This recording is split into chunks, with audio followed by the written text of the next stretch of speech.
अपने घर भाग जाता है और दरवाजा बंद कर लेता है। फिर मोहन उसके घर का दरवाजा पीटने लगता है। मुन्ना की पत्नी राधा खिड़की से बाहर देखती है तो उसके होश ही उड़ जाते हैं। अजी, ये सब क्या हुआ?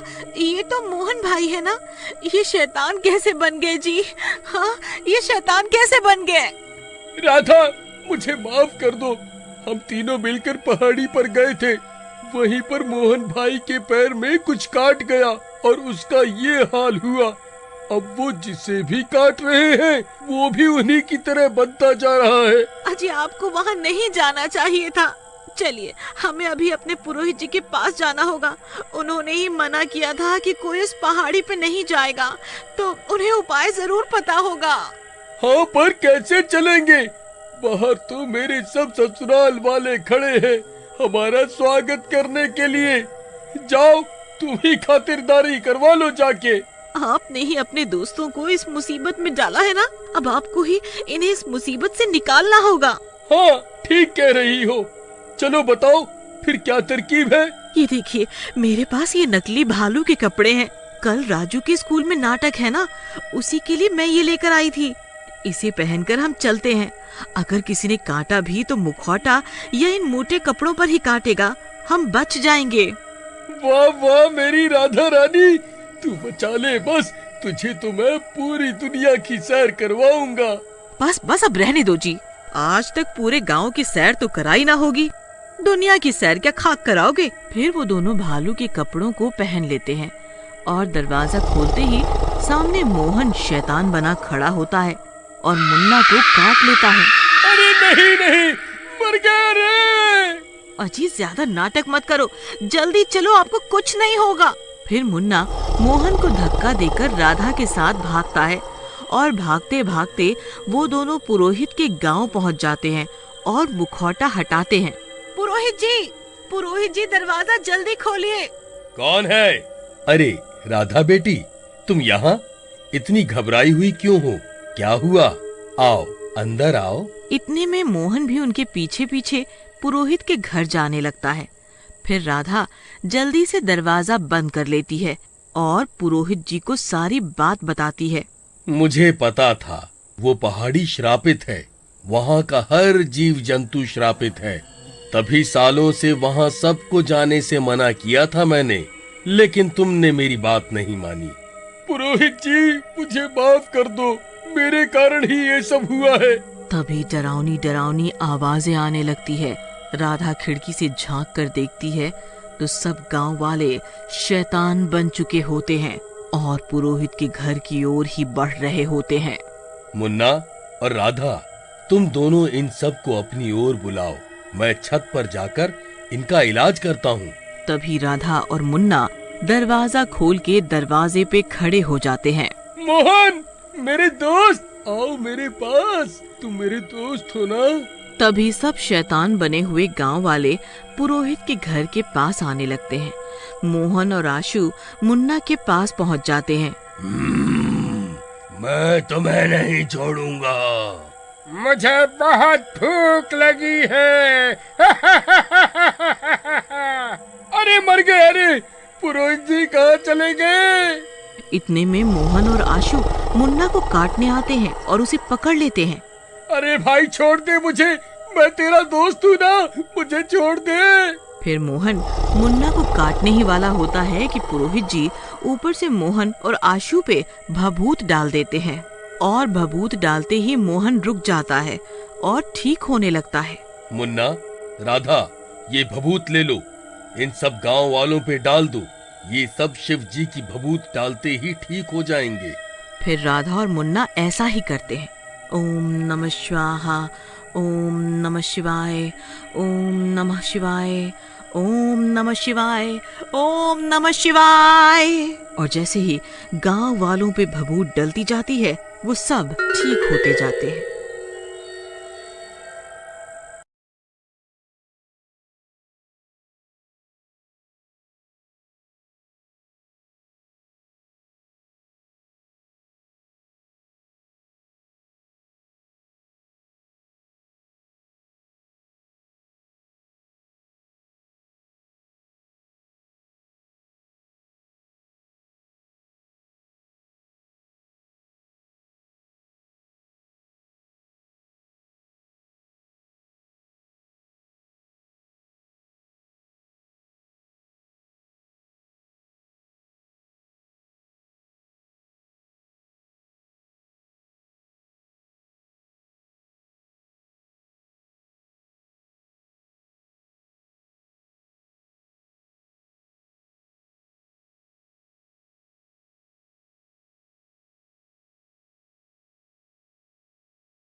subscribe to my channel.